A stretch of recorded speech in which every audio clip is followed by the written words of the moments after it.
có số mà tiếp tiếp tôi đây có số mà tiếp tiếp liền để kiểu mà thế nào cái đi cá hả nó nè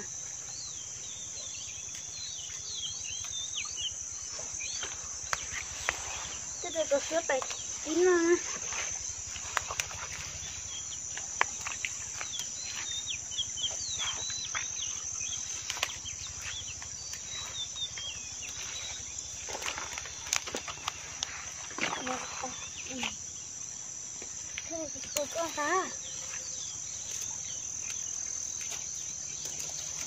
đây cái chuyện gì mà nó kia cá hả? Tụi bọn mình sẽ chơi lại. Hả?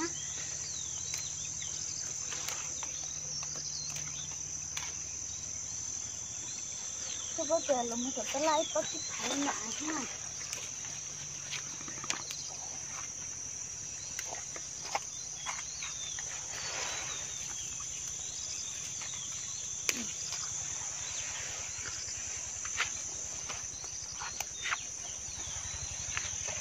Đó, cái này nè.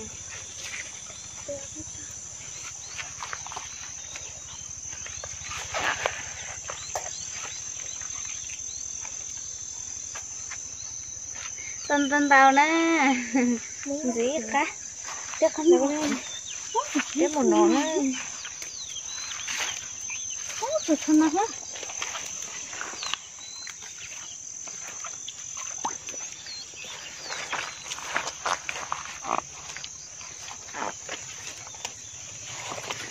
Tụi nó để kéo lên đây.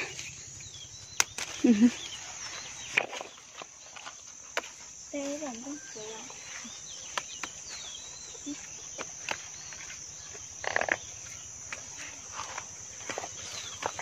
Sắp đến đây đã biết tôi tìm chỉ một phần chơi. Đây chỉ cho ta lại bú về heo. Cái gì này? Đây là một phần chơi lấy chơi cái gì lọ. Tụi đây này lấy chảy không phải mang cái này. Thằng cái tụi có hay. À. Cứ muốn có tới không mà mọc cái đẹp có cũng đấy. Cái tụi năng cái này.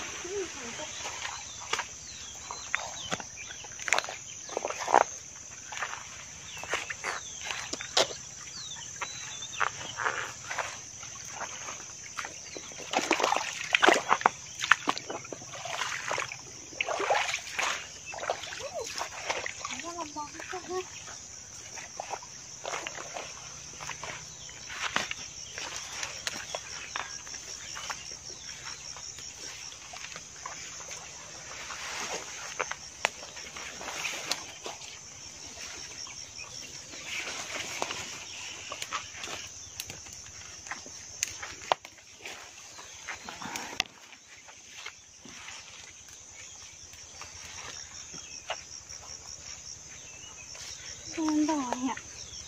Đấy con nào vậy?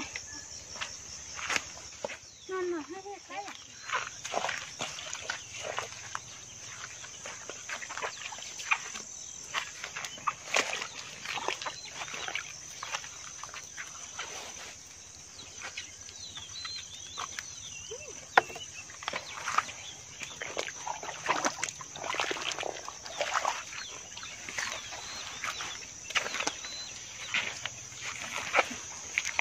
Đây là con.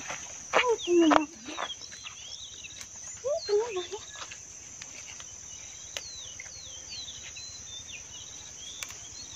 Đi chừng. Đi lâu dưới chừng là chè à?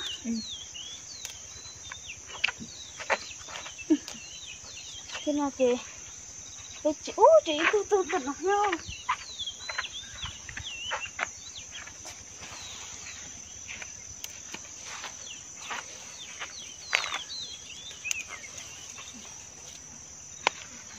Đây không phải gì.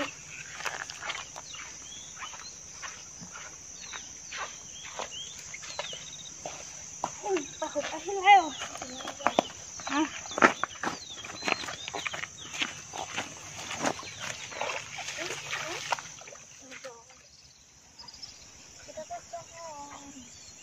Nó đâu có em nó rồi tôi.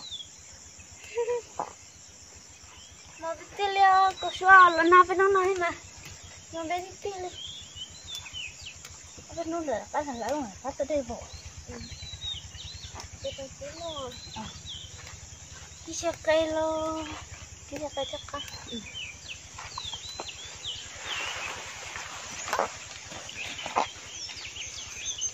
Nó có bún mùi à?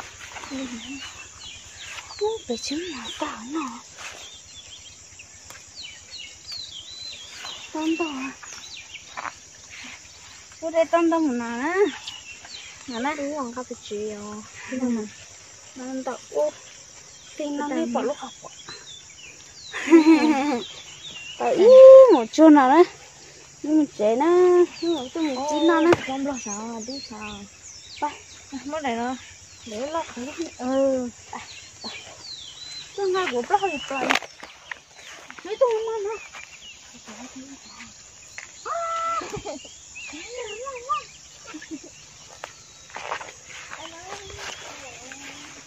mấy tôi không ăn hả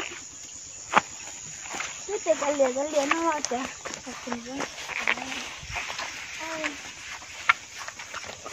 อยากกินเนื้อกุ้งเสือมันเป็นน้ำนี่ดีเพราะว่าเนาะนี่ต้นหอมแต่ไม่ใช่เฮ้ยเตียนเหรอ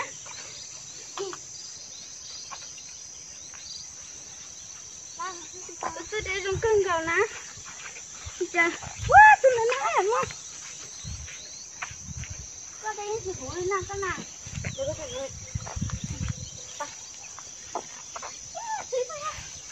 đâu có thể hả? Hả? Tôi ba là tăng hút vào cơ.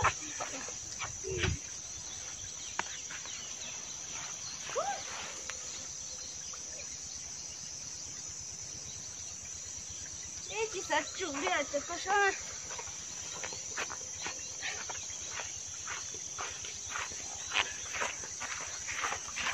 Đây một thằng chắc. Đây cái thằng gì? Đi thử ạ. Đi thử được không? Anh em nó thở học nè. Wow! Tôi sẽ ra bên kia. Đi chân. Siêu Mona. Đi chân ơi. Nhanh đi.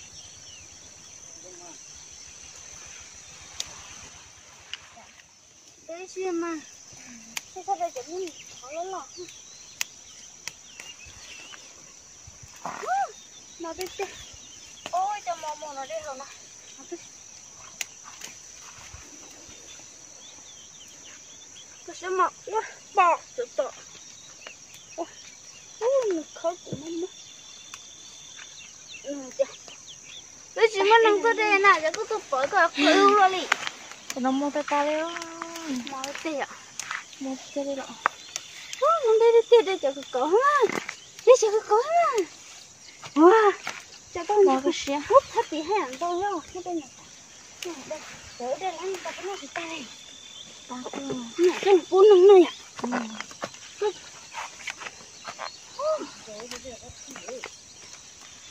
cái cô bắt thỏ màu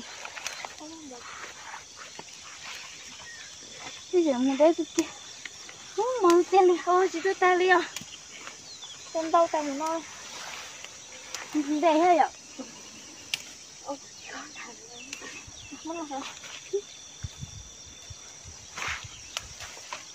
đâu tôi chơi nữa có sao cho tao ăn chắc hình không lót kia muốn đây là khó mà đua nhỉ tôi tao tổ con tao nhưng to Nó to phải rồi. chim không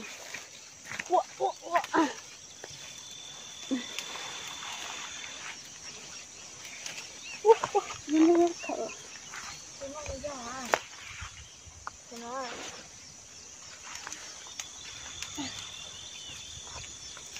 cọc chúa bên cọc chúa sắp lát thì tôi cái nào cũng sợ.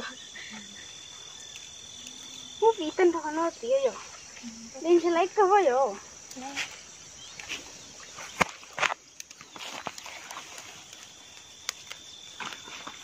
nó chỉ đây đi rồi Là tí gió nó cảnh.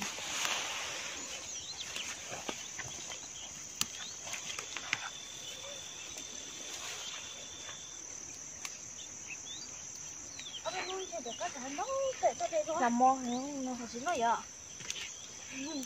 nó sao nhở ừ nó lại kiểu tới đây rồi thì nó cho một cái hả đến to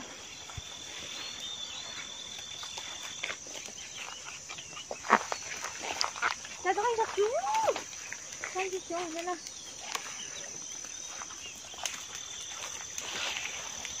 ở bên đây mà đi theo đây phải thon chút xíu mua xe đây đi theo đó giờ có số nữa nè cơ nhà nó đây chỉ mua xe cho một thằng chút xíu anh nó gọi cũng mua ra bé của cho nên mình đâu không thằng chút xíu này thì anh nó nào cũng chỉ được lắm vậy quá tụi nó ngon quá luôn được chưa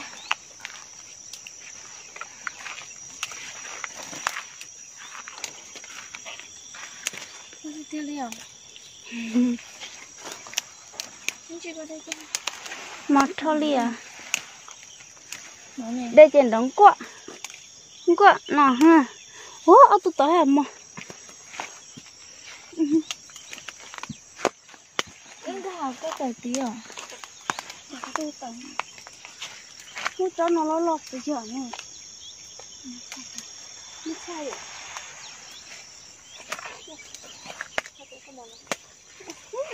cho nó chưa giờ tới giờ đi tiếp à hello nó bắt đầu từ sáng đến ta lúc là cho nó hai anh tao mua xe thì tiền lên đầu tiên nó chỉ ta phải liền chín nó cá hả chú cho tôi nó chỉ ta liền ô chú nó không mò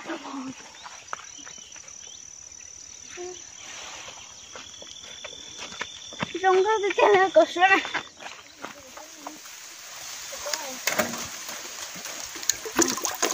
giờ là lấy mà cha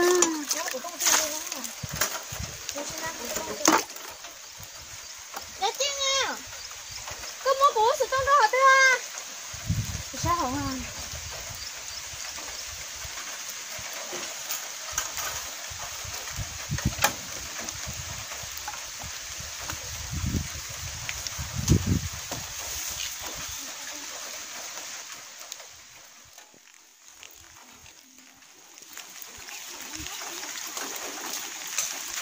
cái chế nó lo lấy bắt mặt